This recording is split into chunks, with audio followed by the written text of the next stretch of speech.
It's time for a special Gacha episode of Hobbylink Japan's Toy Tengoku. Here we are. Here we are. Yes, and I'm Ardith. And I'm Robin. And this is Ken the Eagle from Gatchaman, and Gatchaman 2, and Gatchaman Fighter. Oh boy. And he's joined us here in the studio. Why? Oh, well, because today we get to open from Fewture the EX Gokin G-1, oh boy, which is his craft in the first series. Hey, awesome. Yeah, so we're going to be seeing that. Well, I've got something awesome to look at too. Oh yeah? But this is from current, more current release. Here we have Yamato's beautiful story image figure of Kneesocks from Panty and Stocking. Wow. Back off, flat guy. So we're going to take her out of the box and have a good look at her as soon as we possibly can. But, you know, I'm really anxious to look at that ship thing that you've got over there, because that looks pretty awesome. Yeah, we also need to set this guy down. Yeah, I think maybe you better. What? Just the heel knee? Oh, my God. His leg fell off on the way in today. It's so sad. It is sad. I was sad. Well, this thing is, I mean, when is this from? This is like from the early 70s? This is an advertising thing that was to advertise Popey's various Gatchaman things. I think for Gatchaman 2. It definitely wasn't first series, which was 1972. But I really think it's a Gatchaman 2 piece from like 1978, because on his butt it actually says Popey. Oh, there it does. It's a Popey collectible. Wow. Wow. That's very cool. Well, that's a pretty awesome vintage thing you've brought in today. You know, his one-legged glory. Yeah. And the eagle. I do feel bad that his leg fell off. His drumstick fell off. Don't touch me. I'm sorry, I can't help you about your leg. I'm not a surgeon. I don't even play one on TV. Well, I'll tell you what, let's set him aside and get going on the G1. Yes. Fewture Models EX Gokin G1. This is the repaint version. Now the first release, which had come out a couple of years ago, it was this and a couple other of the vehicles from the first series of Gatchaman. And then the Phoenix, the God Phoenix, had been out with another couple of vehicles. So this is the first time it's been released on its own. So when you say other vehicles, were they the same size as this, or were they smaller, or?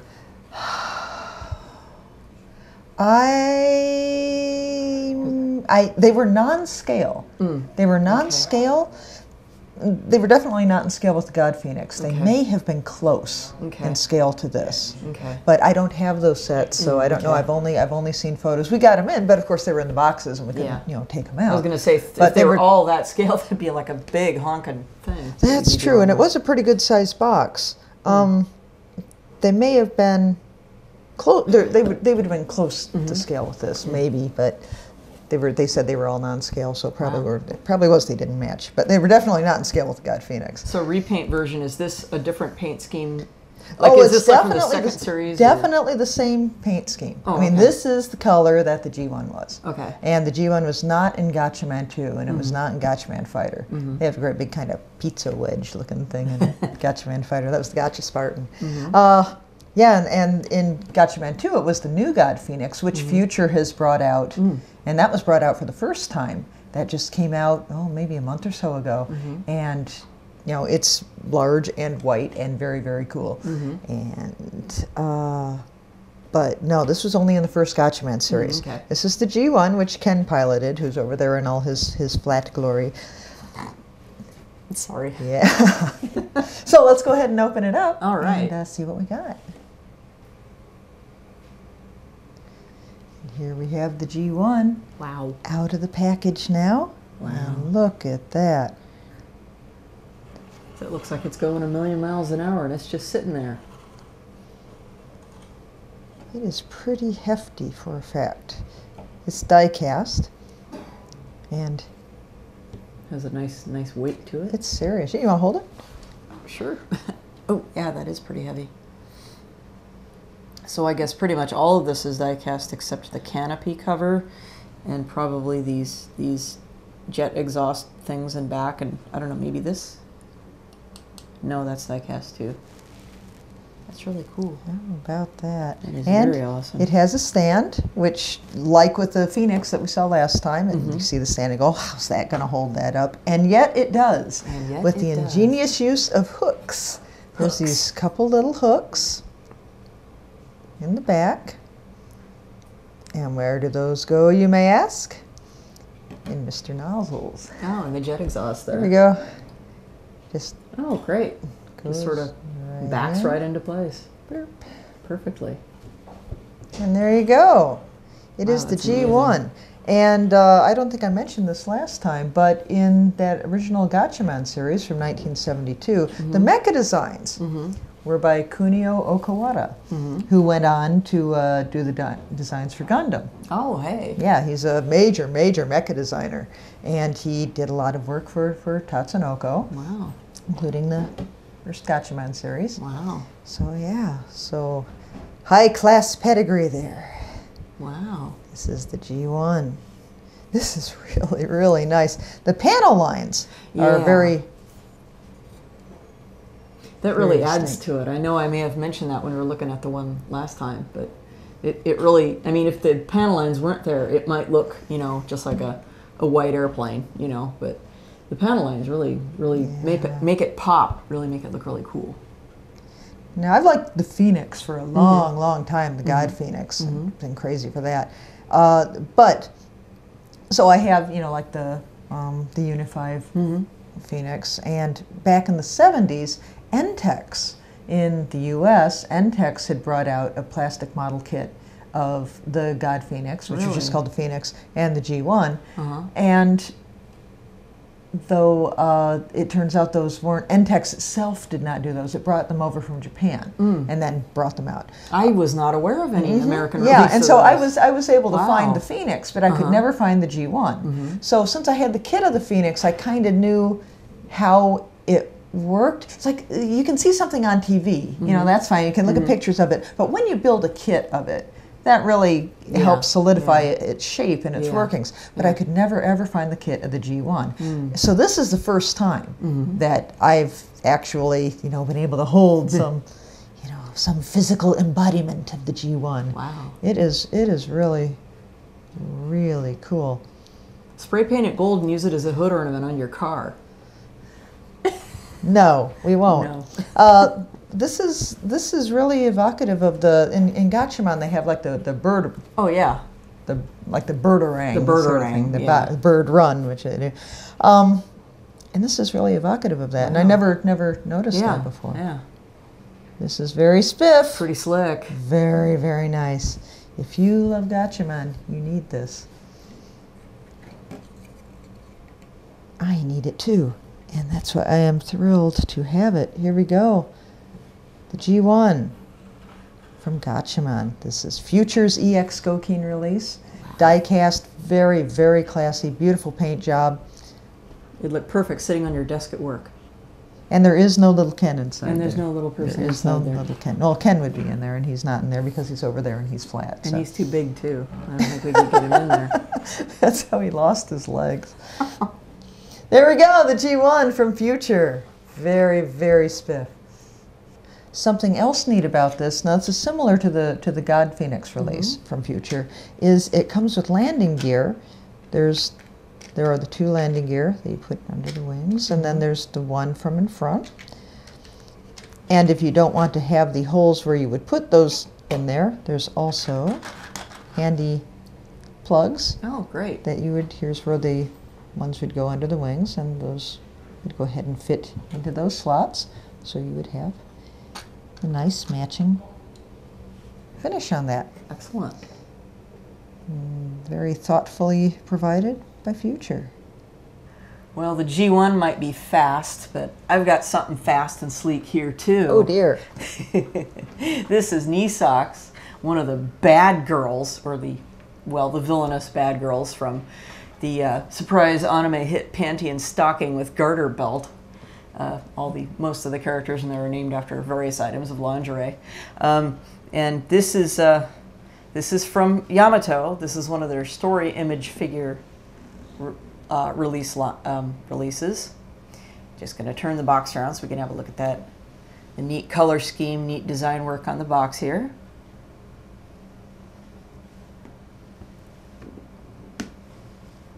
And we are going to take this demonic damsel out of the box here and have a look at her. All right, here she is. Wow. Here we got Kneesocks from Panty and Stocking with Garter Belt. Quite imposing. Yeah, this is, we're trying to figure out the scale on this. I neglected to look up the scale before we came on here, but this really looks like it might be 1/6 scale. Yeah, or close to a it. smidge smaller. Yeah. So yeah, she is quite amazing. This was actually sculpted by G-1 from Cerberus Project TM. That's a garage kit circle that frequently gets tapped to do professional work. And they do really, really nice work, as you can see here. Wow, you can even see her little zipper up the back of her. Yeah, you can see the zipper on the back of her top there. I'm going to go ahead and turn that around so Ryan can see that. And what I like, I've noticed that there's like a crease in the bottom of her foot where she's like flexing her foot. Yeah, there is. That's kind of neat to see. Now, one thing I should point out about this character is that in the show, she actually has red skin. Alter has actually released a figure of her where she does have the red skin.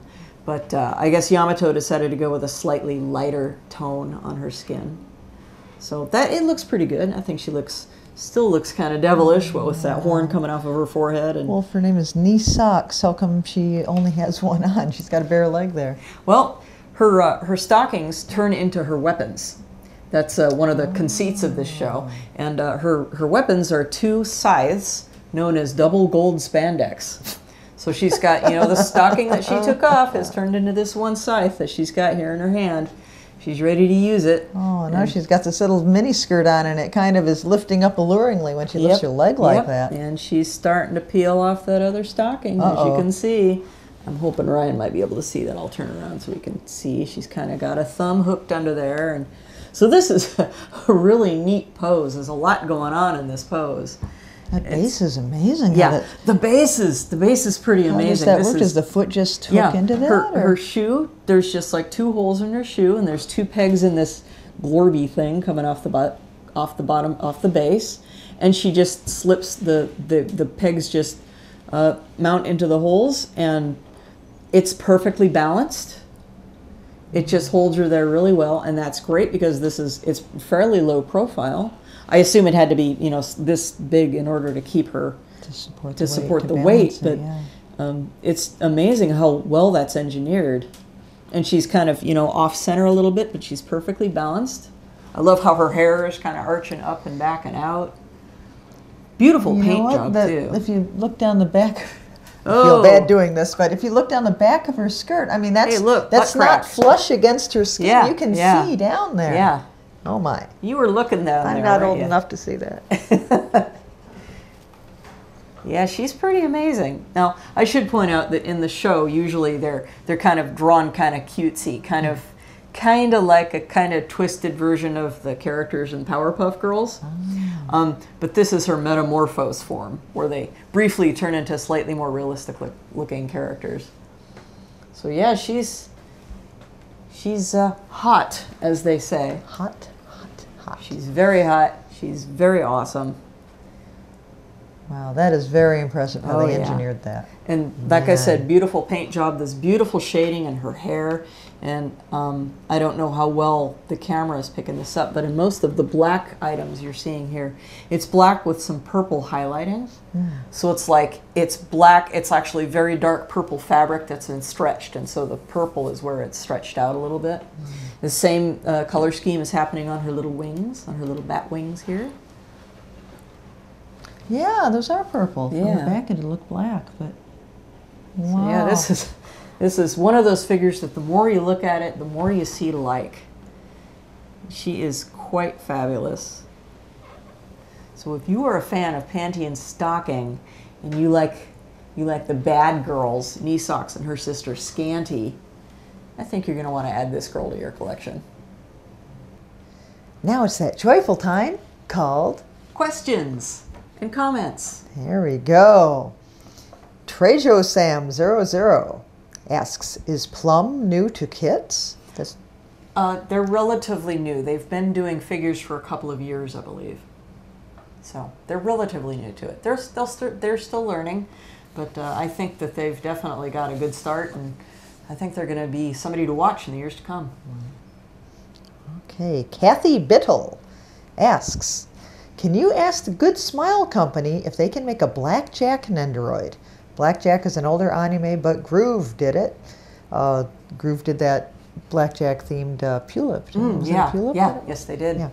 Whereas Blackjack is the Tezuka character who is would you call him a rogue surgeon? The rogue doctor, yeah. The rogue surgeon. Yeah. And when he says it's an older anime, I mean, geez, it's not that old. It doesn't seem that old to me. But or so it was the OVA series in the 90s. Yeah, early 2000s. Yeah, those were 90s, and then that TV series in the 2000s. If they made a Blackjack Nendoroid, I'd buy it. Just Wouldn't because that be cool? I think the best Nendoroids are the ones of really serious characters. But you know, if it was a Nendoroid, it would be kind of in the style of what are those ones that came out? It was like that Tezuka line where it was like they did Moderno? the Leo. Yeah, that's Moderno. it. That's it. Yeah. That's not too far off of the Nendoroid but they were big style, though. They were is like it? that big, weren't they? Yeah, they were. Yeah. If they made a Blackjack Nendoroid, I'd buy it. That'd be really, really cool. Okay, we have a comment from the Space Pirate 1970X. Ooh. Yes, and I'm... Great name. Yes, and that individual comments, actually, Prime 92 is a girl. She does Gunpla reviews on her channel. That's because last time when we were doing comments, reading questions and comments, a comment from Prime 92 was one of my favorite ones that I said, but I mistakenly said he. Usually what I do is if I don't know, I just say the person's username, and that way you're safe no matter what happens. But I said he. Sorry about that, Prime 92. Sorry. Okay. Arachnids Rules 12 asks, can you guys review more of Monster Arts Godzilla figure? Didn't we already do that? Well, we did the Godzilla. I don't know if that means various kaiju, other ones in the Monster Arts. We could probably do that. We could probably do that. Yeah. I love that King Ghidorah, I gotta tell you. Wow. It's like this big. He's so huge. Yeah. It like deserves a spot, like like a big marble column with a spotlight shining down on it. Yeah, but little angelic choirs. Oh, but yet it's even not just statue. You know, it's posable. Yeah, that's the best part. We love King Ghidorah. So yeah, we may very well do that. I would like to do that. This is from the Starship Proton. Okay. Not to be confused with the Starship Phoenix. Oh, of course not. But close, because the Starship Proton says, I loved watching Battle of the Planets in the late 1970s. The show made a huge impression on me and is why I love anime to this day. I love the retro stuff. It looks so cool. Thanks for showing the God Phoenix, which we did that last episode. Your show is fantastic. I've watched every episode. Thank you for watching. Thank you. And I thought that was neat because he comments how the retro stuff looks so cool. It does. I mean, Gatchaman is rerunning right now on Cartoon Network in Japan. And they're showing it in the 90-minute block that they call their Tatsunoko. And I caught some in the 30s that hadn't come out in Battle of the Planets. And just the mecha have this... Have that look. They have that an look amazing to look. it. Yeah. You don't see that kind of look anymore. That's right? why I was surprised when I was, I sat down and looked at the cards and said, oh, Kunio Okawara, but he's the Gundam guy. He did all those Sunrise mecha. But yet he did those Tatsunoko ones too. And they just, that look. He cut his teeth. It's so cool. Yeah. Love that look. You see it in the monster mecha, the evil. Yeah. Did he do Galactor mecha? Did he do the caterpillar thing that breaks apart in the opening? He did all of those. Wow. He did all of them. Wow. They just have that look. It's just, amazing. It's cool. It's cool. It's very. I understand about, how that helped, Starship Proton love anime to this day, made him a fan. I think Battle of the Planets was a gateway drug for a lot of people. It was really fascinating, It's like that look was a lot to do with it. It was just so alien to what we were seeing on American TV. It's like, what is this? It's wow. Cool. Creepy cool. Okay, we have a comment from Alt, who says, love pop-up books. The one from One Piece is extremely nice. Saw one on eBay selling for $200 US. Ack! $200 US. I know I might be asking for the impossible here, since it hasn't been released and it has a very high demand. Please show the 1/8 scale Ultimate Madoka when she gets released. Wouldn't that be cool? I would love to do that, but I don't know if it's going to be possible. But if it is possible, let's definitely do love it to do it because it looks like a gorgeous figure. Gotcha. Well, Alt also says, as a person born later than you two, my knowledge of anime is limited to the recent dozen years or so. What are your favorite animes from 1998 and onwards? Just in the end, Alt, not he or she, Alt adds, just to add my favorite anime, Code Geass. Well, 98 and on. Cowboy Bebop fell in that time period. I think Cowboy nobody would Bebop. argue with the statement that that is a classic. That's one of the all-time greats. Yes. That's one of the... Outlaw Star? Outlaw Star is excellent. Outlaw Star is definitely a favorite. And what's weird is that was one of that crop of 3 from 98. It was just the convergence of the planets that gave us in the same year Cowboy Bebop, Outlaw Star, and Trigun. And Trigun. I love Trigun. That was a banner year for anime. Yes, that was an excellent year. I was just thinking here of whether there's anything I can think of that's really better than Cowboy Bebop, I think. It's a classic. It is definitely one of the ones show. that you kind of have to measure everything else against. I think so. You know? Yeah. Definitely. Yeah. Well, I know one other thing that I know I've seen that was, from that time period. I don't think you've seen this, though, and that was a theatrical film. It was Vampire Hunter D Bloodlust. That was quite amazing. I actually was lucky enough to see that in the theater in the U.S., and that was just amazing. I mean, I loved the original Vampire Hunter D, the OVA that came out in the that was like mid-80s? 1985 or thereabouts. 85, yeah, I love that 86. too. But Bloodlust is just kind of above and beyond, and so much better, and just so incredible. If you haven't seen that, I would definitely recommend it. I know you're not really much into the horror, but I'm not much in either, but I just really like the character, and it's just a neat movie. It's really beautifully done and pretty spectacular. So definitely one I definitely enjoyed.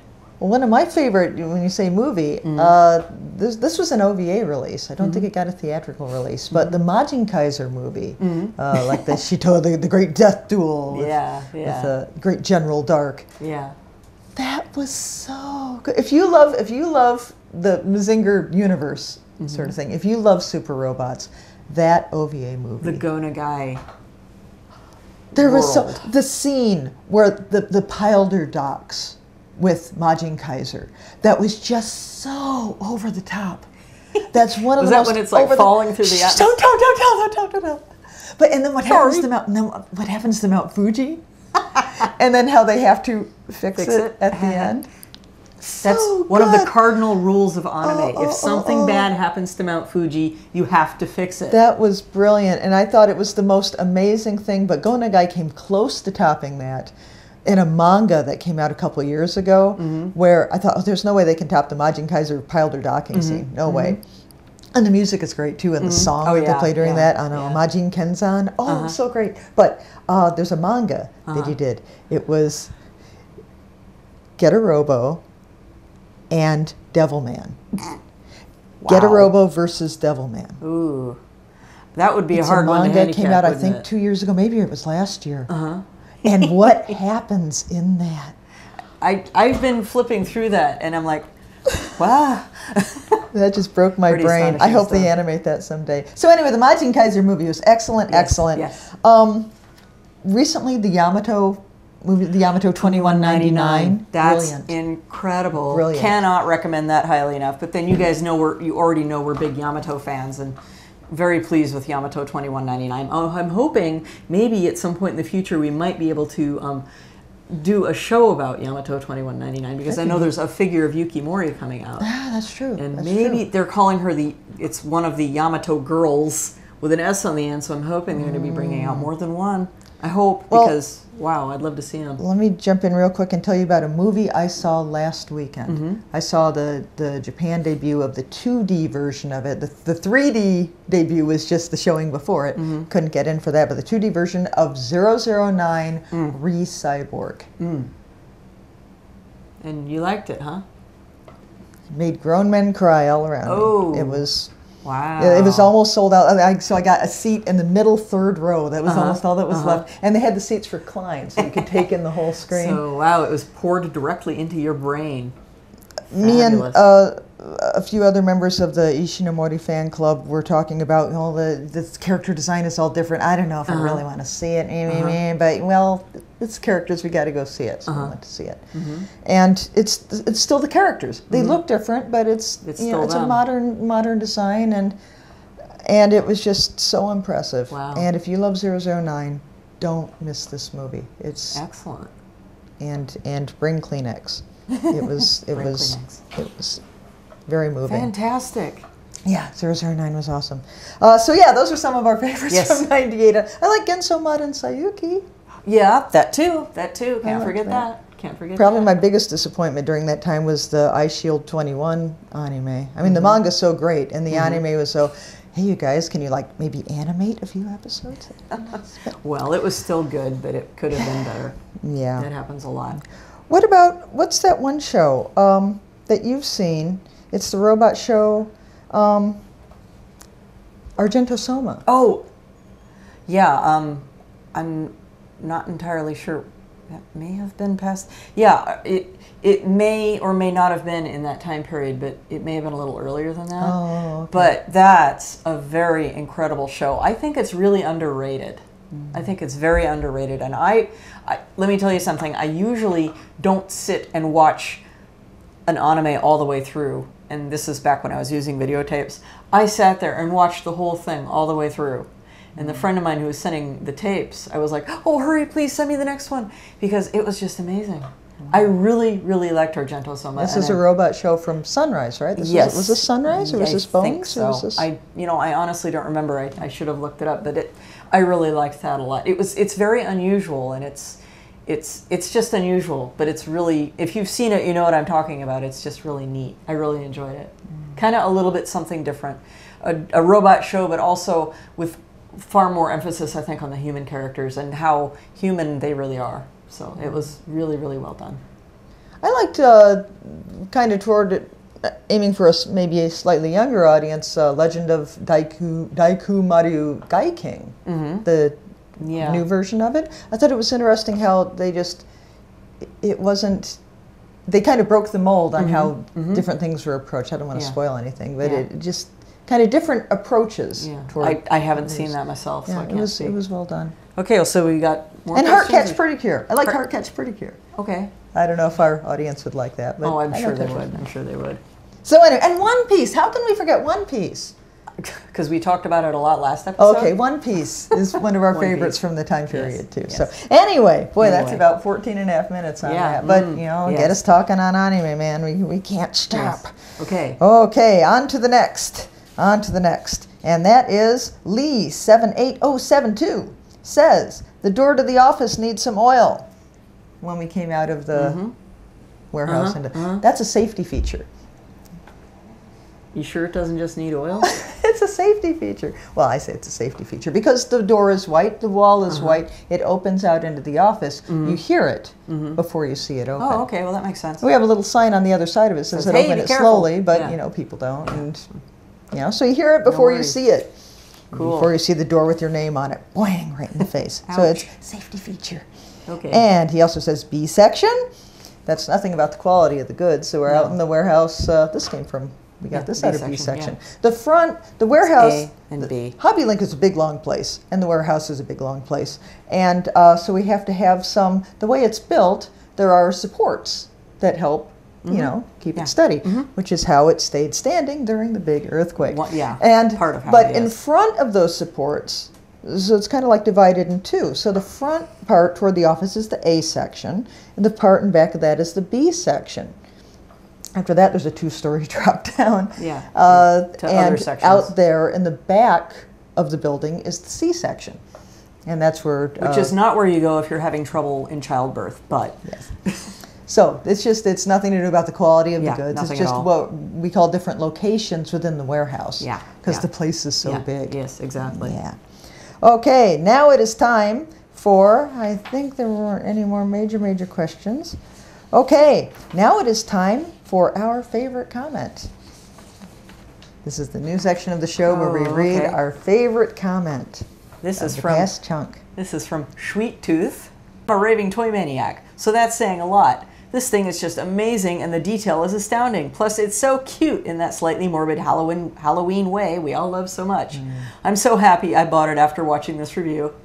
Awesome. Yeah, we're happy too. Thank you. Wow, that's great. Thanks. Yay. Man, very cool. Yay, spooky, cool Halloween morbid decorations. Wow, that Takeya Kitaro from yes.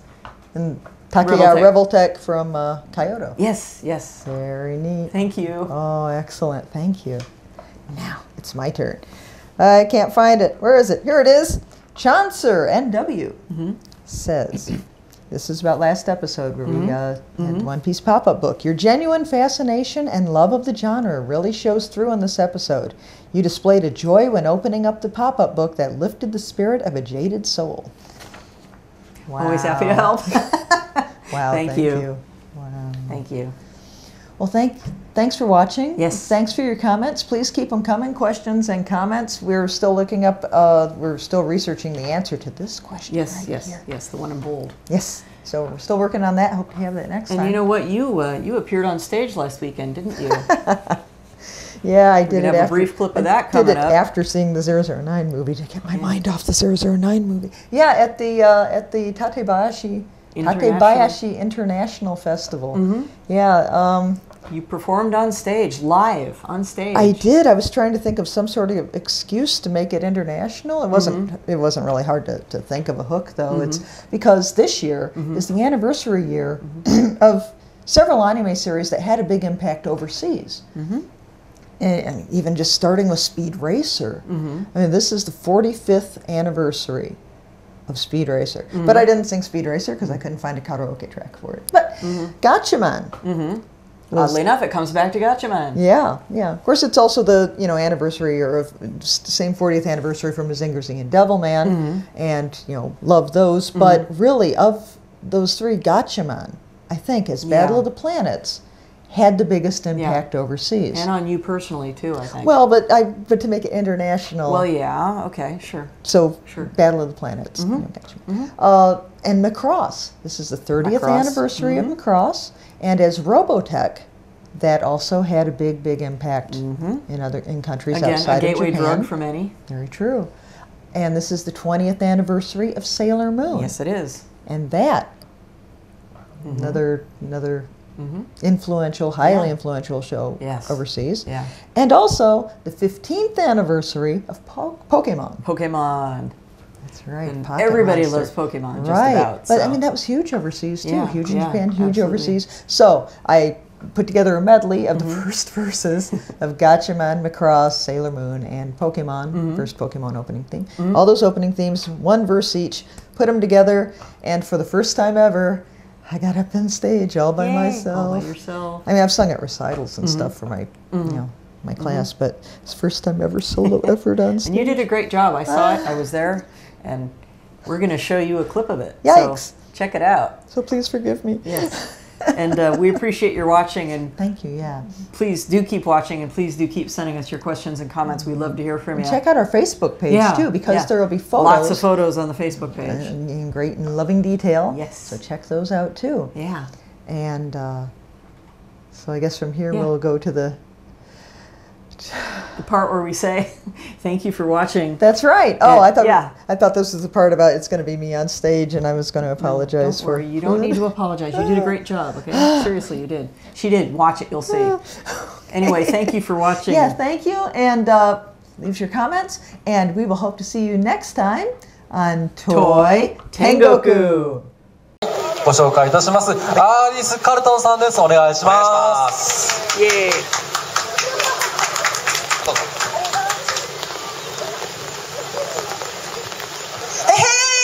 It's anime song time! Yay! Anime song anniversary medley time! よろしくお願いします。最初は40周年の科学忍者隊ガッチャマン。誰だ誰だ誰だ空の彼方に踊る影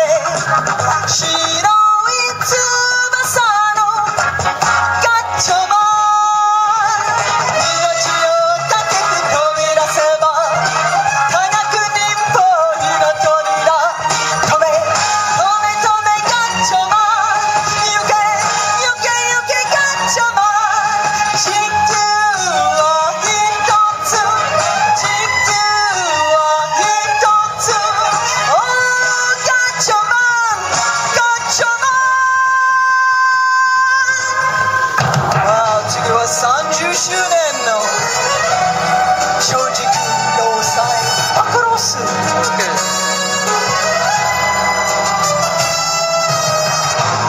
っ黒な空を貫いて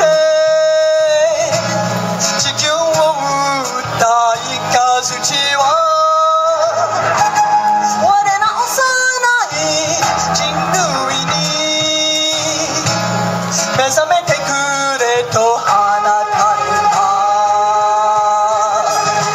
マクロスマクロス惜しくたった若者は愛する人をかばいつつ旅立つ日々を戦い開く Will you love me tomorrow 闇を切り裂き飛びゆく先は遠く輝く青い星マクロスマクロスマクロ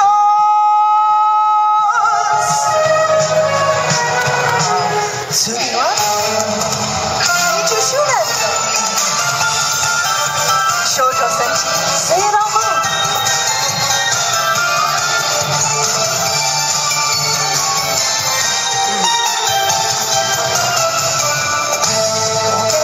素直じゃなくて夢の中なら言えるもう入るはショートすんだ今すぐ会いたいよ痛くなるのよムーンライト映画もできないミッドナイトだって順調どうしようあとは万華鏡月の光に導かれ何度も巡り合う星座の瞬き数え占う恋の行方同じ国に生まれたのミラクルロマンス信じているのミラクルロマンス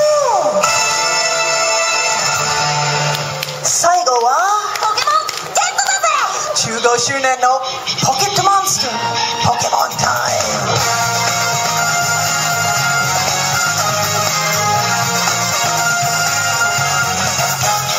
遠い火の中水の中草の中森の中土の中雲の中のこのスカートの中なかなか大変だけど必ずゲットだぜポケモンゲットだぜまさなたにさよならバイバイ俺はこいつと旅に出る鍛えた技で勝ちまくり仲間を増やして次の街へいつもいつでもうまくいくなんて保証はどこにもないけどいつでもいつも本気で生きてるこいつたちがいる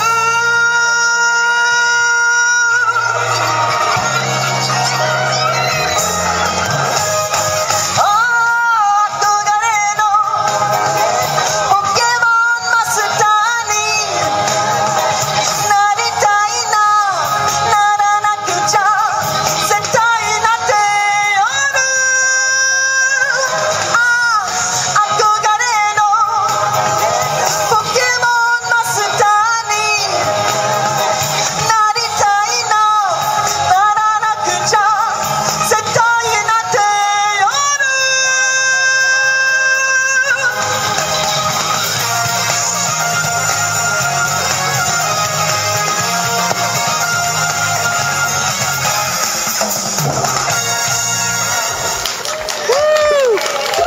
ありがとうございました。